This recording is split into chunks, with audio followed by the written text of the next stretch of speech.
og velkommen til den her video her. Det er sådan en tutorial, hvordan man laver kanalgrafik i det nye layout.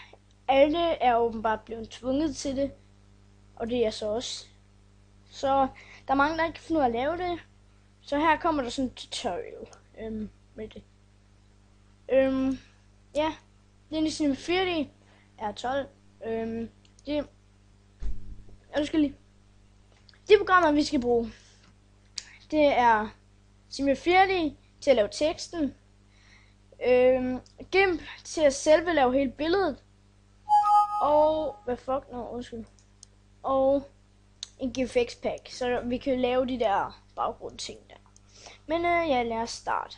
Det første I gør, det er, går vi i render settings, det derop, så går jeg i output og sætter den her 1280 til, og den her til 720. Godt, så går du ind i save. Undskyld, den kalder I for, hvad I vil. Jeg kalder den for tutorial. Godt. Så tager du den her på PNG, og så tager du alpha channel, så den bliver gennemsigtig. Så vi ikke behøver at gøre sådan, den ikke er gennemsigtig, og så gør sådan, den er gennemsigtig. Undskyld, hvis jeg snakker lidt anderledes. Men ja, så er der ikke rigtig andet, så end vi bare begynder. Det første gør, det er, du rykker kameraet sådan lidt til front her omkring. Går du ind i MoGraph, MoText, så skriver du din kanalnavn, eller din vens, eller hvem fanden du skal lave billeder til. Nu laver jeg bare min egen.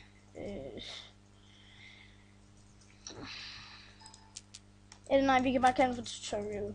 Eller jeg kan. Oh my god, den her PC den fucker lidt. Tutorial. Okay. Dybden, det må I selv bestemme. Der er mange, der elsker at lave sådan en mega tyk skrift. Det er bare et fail at lave være med. Jeg tager en 70 stykker. Det er sgu fint. Okay. Det der, jeg lige trykker på, det skal I ikke gøre. Det er bare for en fejl.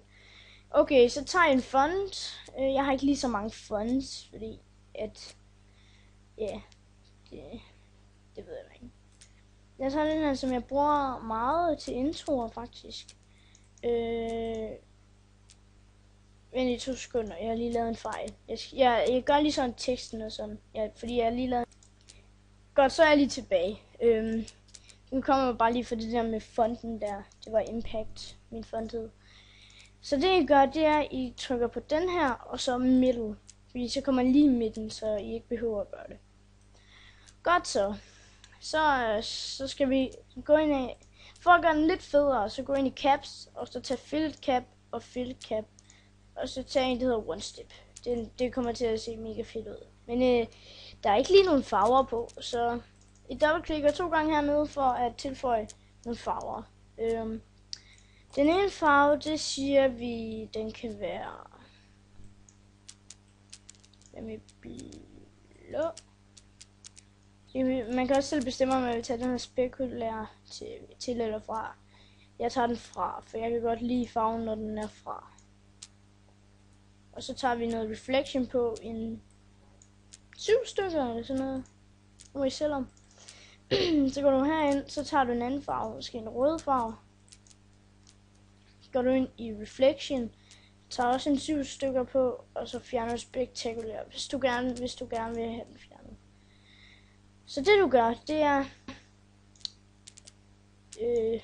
at du tager dem ind. Men der burde være en udenom og sådan. Og det skal jeg lige vise, hvordan I gør. Den farve I gerne vil have i midten, og så den skal være her, hvis I lige kan se det. Så vi tager rød, som skal være i midten. Så skriver du C1 ved selection, og så sådan. Så bliver den sådan.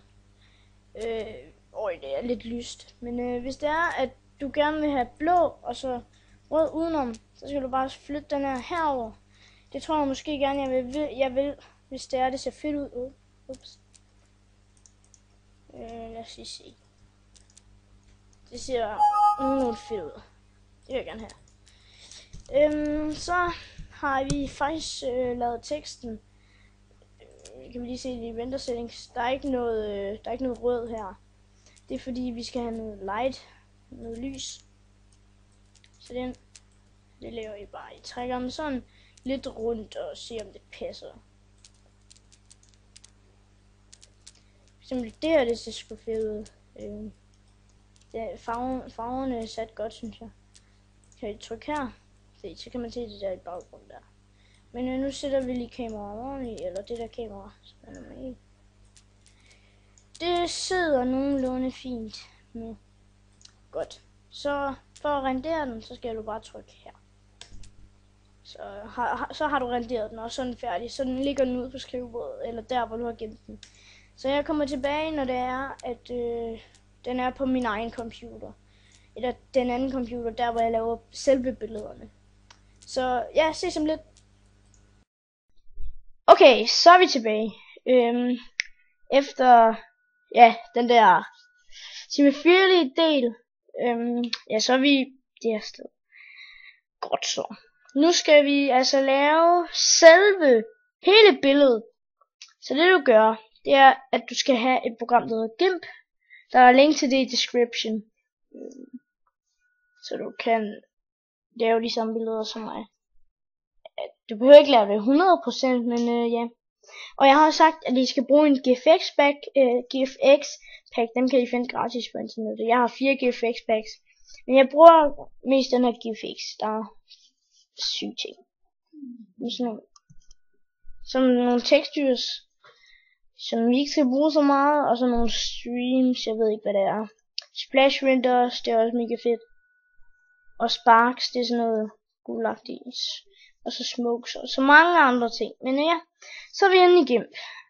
Det vi skal gøre, det er, at hvis I ikke allerede har et layout template, så skal jeg nok skrive, hvad størrelsen er. Så kan I lave en selv i Paint eller sådan noget. Men ja, så er størrelsen sådan her. Det er ikke lige 100% den størrelse, fordi man kan kun se næsten kun midten. Men ja, så er den sort. Det gider vi sgu ikke have. Så vi kan godt skifte en farve. Simpelthen gør farven sådan. Nej, ved du hvad, vi behøver ikke gøre farven anderledes. Det må jeg selv om. Men jeg nu vil hellere tage nogle lyseffekter og sætte dem ind. Det ser rigtig godt ud. Så skal de finde en syg effekt. Dem kan I også finde i jeres GFX pack. Så se. Der er nogle forskellige, man kan vælge en helvedes masse.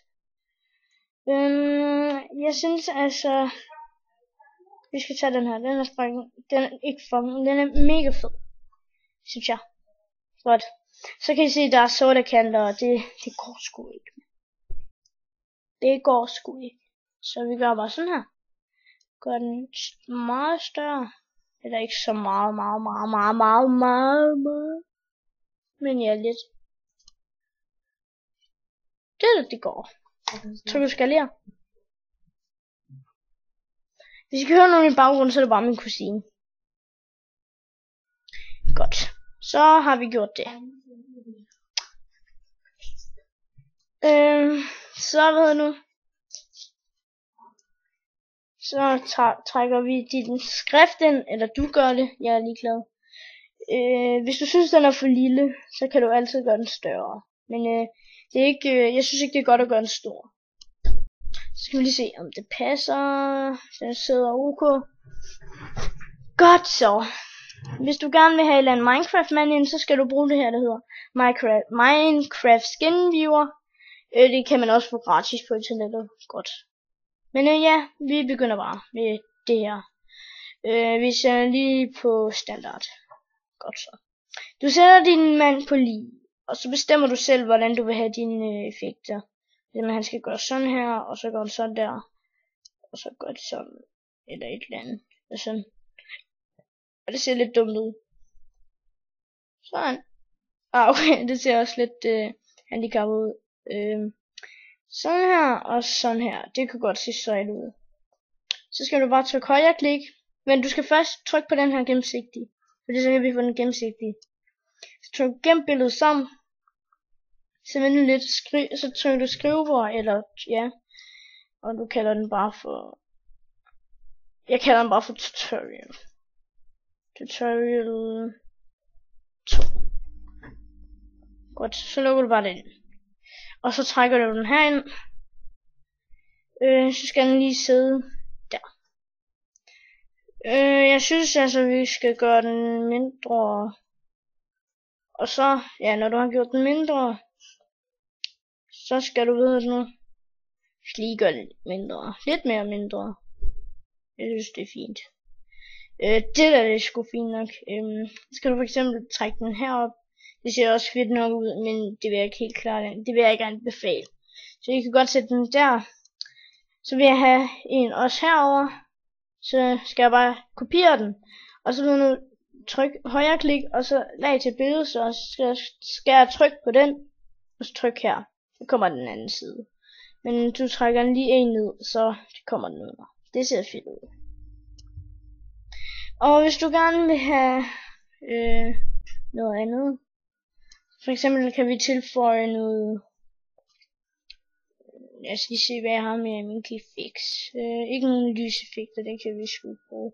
Ja, hvis du har nogle logoer, hvis du gerne vil have sådan man kan trykke på tingene. Så kan du bare finde en. For eksempel hvis du har en Facebook. Så vil vi finde Facebook. Kan ikke lige bestemme. De alle sammen er gode. Hvad med at tage den her sorte her? Den ser sgu fed ud. Så trækker du den bare ind, og så trækker du den lidt ned. Og husk, det er næsten kun noget, man kan også finde det på internettet. Men GFX'en, det synes jeg, det passer meget bedre. Ej, jeg synes ikke lige, vi skal tage den, hvad fuck hedder det nu? Tage den, det logo. Hvad med at tage? Ja, den her. Den kunne måske sidde godt. Lad os lige se. Nej. Tryk lige Ctrl Z. Hvis det er, du laver en fejl. Lige tryk Ctrl Z. Ja, det er fordi, du skal tænke på størrelsen også. Fordi det kommer ikke til at passe ordentligt, hvis det er, den er for stor. Eller for lille. Eller nej, for stort. Hvis det er, vi lige kan se det normalt, så er det som om det går lige ind i billedet sådan. Så kan vi også have et YouTube-ikon. YouTube, hvis det er, du synes, ham der, han er sgu funky, så han skal have, ja, du ved. Ups. Lukker lige for den der igen. Så han skal have et shoutout på en måde for din kanal. Så den her kan du trække under.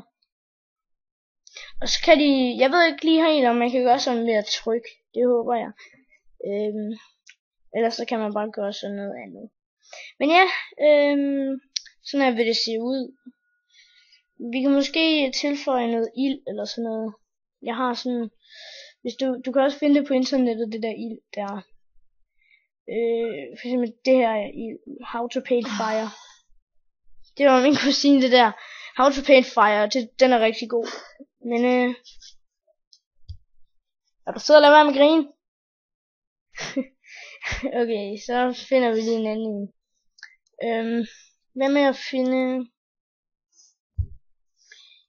Fire? Er der ikke en der hedder Fire? Der var den. Så synes jeg altså vi skal tage den her, fordi den passer rigtig godt, synes jeg. Så er det der sorte der. Du skal bare trykke lag, gennemsigtighed og så color to alpha.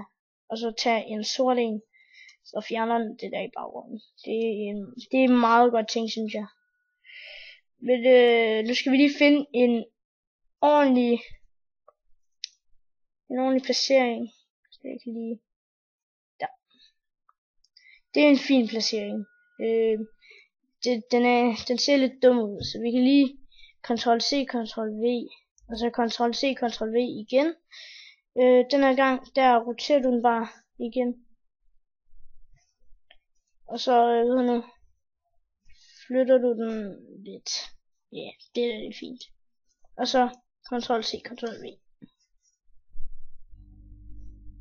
Så ved du nu, så trækker du dem ned hver for sig. Det er flames, den skal også ned under teksten. Og også den her instant lag, den skal også ned under teksten. Og det her, det skal også ned under teksten. Og også den her, den skal også ned under teksten. Så vil det se sådan ud. Det ser faktisk fedt nok ud. Og så kan vi lige tage den her helt herop. Og den anden, den kan vi også tage helt derop. Så ser det sgu godt ud. Men der var lige en, der ringede til mig på Skype. Det må jeg undskylde. Men vi kan lige se. Der er noget, vi bør slette. Ja, her. Der bør vi slette det her. Det ser ikke så godt ud. Kan man ikke slette det? Kan man ikke? Se. Kan man ikke slette det? Jo, der. Godt, så er det slettet. Og det er så sådan, hvordan man laver et layout foto der. Vi trækker den her lidt mere ned. Layout foto. Like denne video, hvis du kan bruge den her tutorial. Subscribe gerne, hvis du gerne vil se nogle flere videoer. Du må gerne dislike, bare hvis du skriver hvorfor. Måske fordi lyden er dårlig eller sådan noget. Eller noget andet. Men ellers, tak fordi I så denne video. Vi ses, folkens. Og jeg vent lige. Jeg har helt glemt, I skal gemme den ved at trykke fil. Eksportere. Og så kalder du det bare for det du gerne vil. Jeg kalder den så for Jens Ole. Og så skal den her være en JPG, ellers så kan man ikke gemme den. Og så trykker du bare eksportere. Tag den her på 100%, så kan man se den ordentligt. Kom der! What the fuck? Nå, bare tryk eksportere. Godt så. Så trykker du bare close without saving, fordi vi har allerede glemt. Og så har du bare det her layout her. Jeg tror jeg vil bruge det her. Nej, det kan jeg ikke. Det er tutorial. Jo, sgu da. Men ja. Ja, det var bare lige det. Vi ses.